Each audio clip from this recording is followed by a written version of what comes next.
आज की कहानी है जल्दीबाजी का फल। एक समय की बात है, गरीबी से परेशान एक युवक अपना जीवन समाप्त करने के लिए नदी पर गया। वहाँ उस युवक को एक साधु बाबा मिल गए और उन्होंने उसे ऐसा करने से मना कर दिया। साधु ने युवक की परेशानी का कारण पूछा। युवक ने सारी बात साधु को बता दी।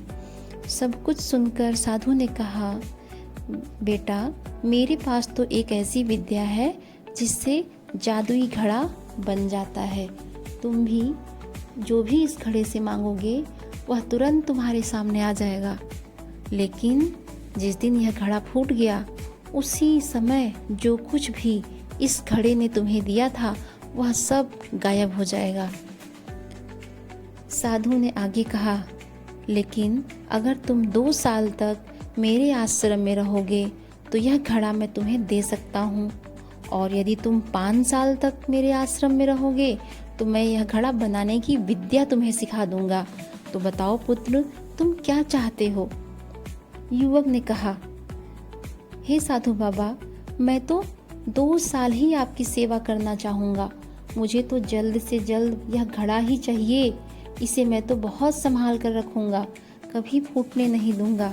और इस तरह वह लड़का 2 वर्ष तक आश्रम में सेवा करने के बाद उसने वह घड़ा प्राप्त कर लिया और उस जादुई घड़े को लेकर अपने घर आ गया। उसने घड़े से हर इच्छा पूरी करनी चाहिए और वह इच्छा उसकी पूरी होती गई। उसने घर बनवाया, महल बनवाया, नौकर चाकर मांगे।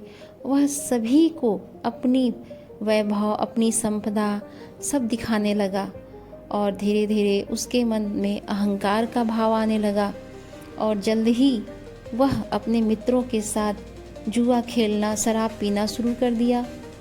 और एक दिन ऐसा आया कि वह शराब के नशे में जादुई घड़ा अपने सर पर रखकर नाचने लगा।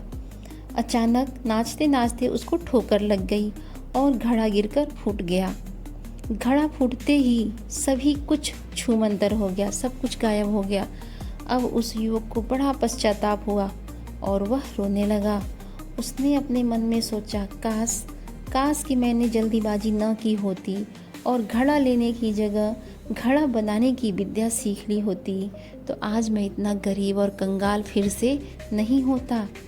बच्चों, इस कहानी से हमें यह शिक्षा मिलती है कि हमारे पास तो भगवान 2 रास्ते पहले से ही दे देता है, एक आसान रास्ता और दूसरा कठिन रास्ता। लेकिन जो रास्ता लंबा होता है, गहरे ज्ञान वाला होता है, हमें वही चुनना होता है कि हम किस रास्ते पर चलें, क्योंकि जल्दी से जल्दी मिली सफलता जल्द ही समाप्त हो जाती है।